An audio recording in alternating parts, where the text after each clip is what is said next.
Yeah, I'm drugging you. Every one of you guys are being drugged, except for you two. But everybody else, drug city. This is a drug party here. Drug island is what I'm calling this.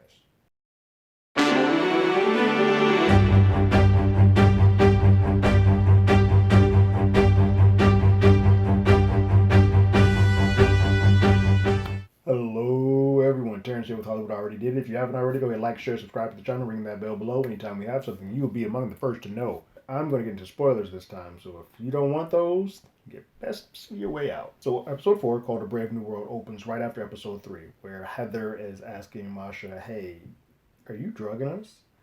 And so we get this little montage of Masha pre injury, pre being shot, going to the parking lot, and then sort of freeze framing, and then she responds to the team, to the whole crew. What she says to them all is like, "Yeah, I'm drugging all of y'all. Everybody getting drugs. I'm drugging the shit out of all of y'all," which is a fascinating way to respond to people who you have not let know that you're being drugged, but they are receiving these microdose things in the smoothies, which is why the smoothies and like those shots they keep showing on the overhead of the blender has been so prominent here. That is the way that she is introducing this drug to them, and everybody's being drugged except for Jessica and Ben. They are not being drugged for reasons that only Masha knows.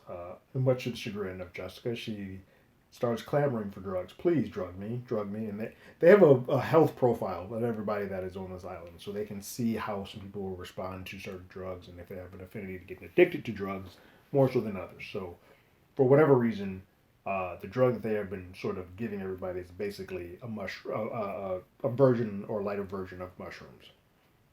They've seen that Jessica's probably not going to be the best person to have that, so they are catering to her and altering her drugs. And they eventually, throughout the show, say that they're going to give her the basically equivalent of Molly. So we'll see how that goes. But as of this moment in this episode, she is not drugged, and Samara Weaving sort of gets the short end. She gets put sort of in the back burner, other than being a fiend for drugs. What we do get though in this episode, whereas last episode was mostly about the Marconi sort of letting go. Heather got to have her moment.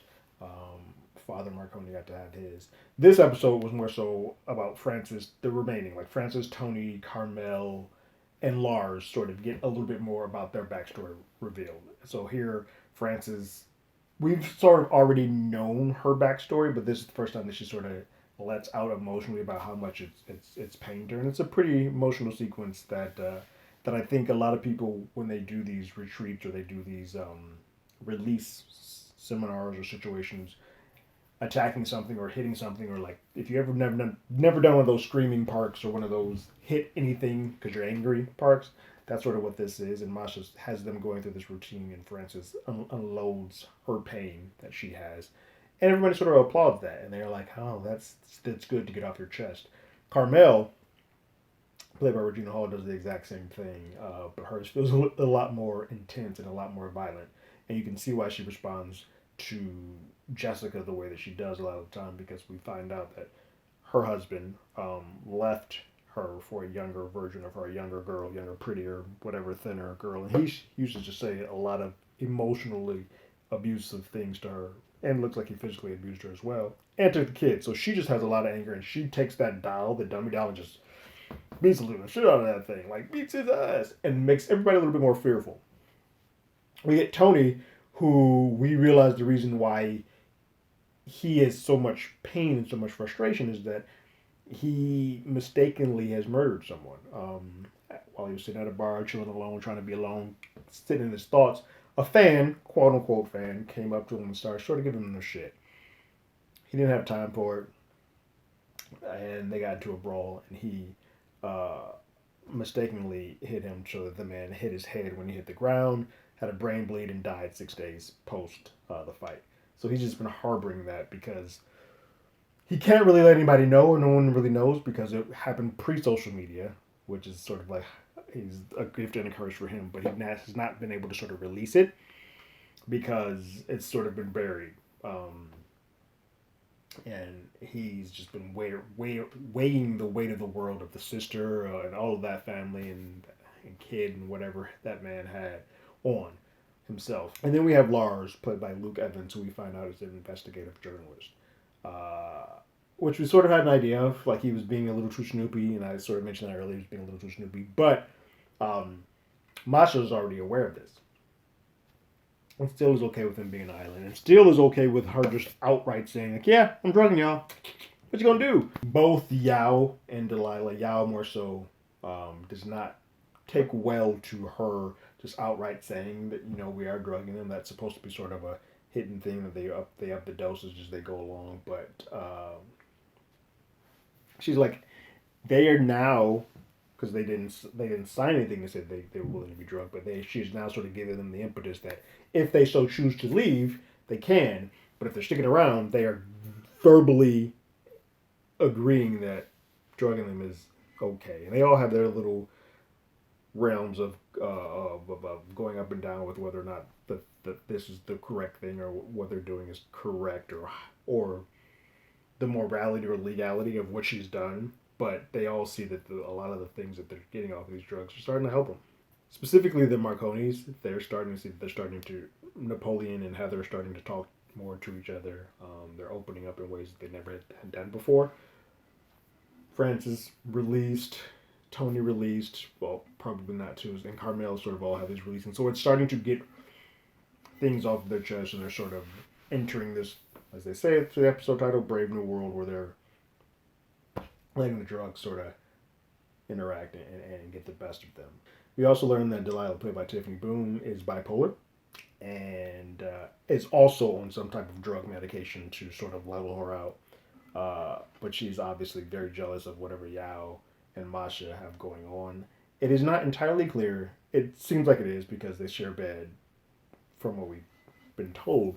But Yao and Delilah have something going on. But it seems like she openly knows that Yao goes to Masha's bed, and Masha doesn't hide that Yao shares her bed or comes to see her, and Delilah's just supposed to accept that. So there's some weird hierarchy thing going on there, and Delilah butts heads with Masha for a bit, and sort of has this moment of like, hey, if you continue to speed up this drug process for these folks, you and I are going to have a problem.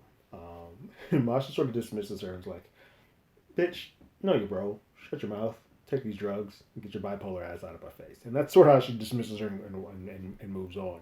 And then the episode ends with Masha going back to her place and seeing that it's been sort of ransacked, and there's a message for her on the board that she responds to, not politely. She says the Russian words of well shit, because whomever she's been on the run from or whatever she's hiding from or whatever she has this bubble for has found her and it is on to her. So that's sort of with a recap of the episode. For me, I'm still torn about this show. I feel like we have had 1, 2, 3, 4 episodes that have sort of been one note or stagnant. There is no real highs or real lows. It's probably from this episode was my favorite so far, but because we had a lot of emotional character beats with Francis, Tony, and Carmel. But I feel like the actual plot of the show has not moved at all, and that's a little bit disturbing because I'm starting to now ask more questions about the show as a whole than I am about the characters. And like these characters keep going around saying, "How did we get here?" or "Why was I chosen?" and "Why was I put here?" And it's a good question. And then how did you get here? I mean, there's a lot of things that don't, when you pull the threads, don't make sense. You signed a contract. You didn't. No one, not one of these people, especially somebody who is a book writer. No one's read a contract saying that you're going to be drugged, which probably wasn't in the fine print. But to get there and not know that your cell phone is going to be taken seems a bit odd. To find this place without having any type of advertisement and it's just word of mouth. Who's telling this word of mouth? Like there needs to be some way that this stuff is getting out, and I just wish that we would get to that stuff, the muck of how Tranquillum came to be and why they're all chosen here faster. Because we're only doing 10 episodes, and we're already pretty much at the halfway. We're about the quarter way in, so four episodes in. Something has to speed up because this episode, as beautifully as it's shot, as captivating as a lot of the performances and actors are, there's just a lot of just meh that happens in these episodes, and I just want it to feel more impactful. For like as cast as stacked as this, Bobby Cannavale, Regina Hall, Samara Weaving, Nicole Kidman, Melissa McCarthy, you name it, Luke Evans, like you have a stacked cast. Didn't forget about your Tiffany Boone. Um, I just need a little bit more umph on it because now I'm watching it because I'm in it, because I'm doing these. I'm not watching it because I'm particularly interested in seeing what happens next, which sucks because I think something as high profile as this from the same book writer who did Big Little Lies, from the same creator who did the show version of that, there's got to be something else to it. And I don't know if episode 5, when we get that halfway mark, hopefully that is the episode that's like, all right, here's all the cards on the table. This is why she's on the run. This is why she got shot. This is who's here on the island. Somebody's going to die. Because here's the thing. I do think they have set up that if everybody on this island is intoxicated, basically high or on drugs, Jessica hopefully getting her Molly like she wants. That sets up for a dangerous precedent with everybody being in some form of inebriation. And some folks are far more violent than others. Carmel makes me nervous.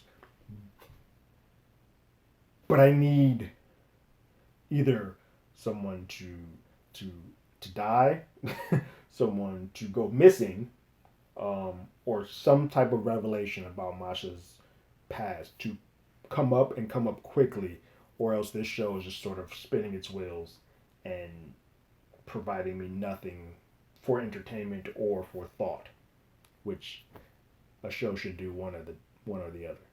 But those are my thoughts on episode 4 and the series as a whole so far of Nine Perfect Strangers. What did you guys think about this episode of Brave New World? Go ahead and get thoughts and comments in the comments below. If you haven't already, go ahead and follow us on Twitter at HollywoodADI. You can hit us up on email at HollywoodAlreadyDidIt@gmail.com. We also have a podcast by the same name that's on Google Podcasts, Spotify, Apple Podcasts, any other place podcast. We're there. We are currently doing a Marvel pair up with our guest host, Jamie Jurek, where we're talking about the What If shows on Disney Plus and matching them and pairing them with one of the old classic non-canon MCU films from back in the day, like the 1944 Captain America or the 19 I believe it's 1990-ish Nick Fury with David Hasselhoff. So you can find that here or on YouTube or anywhere else that podcasts are played. But like always, I got my ticket. You got yours.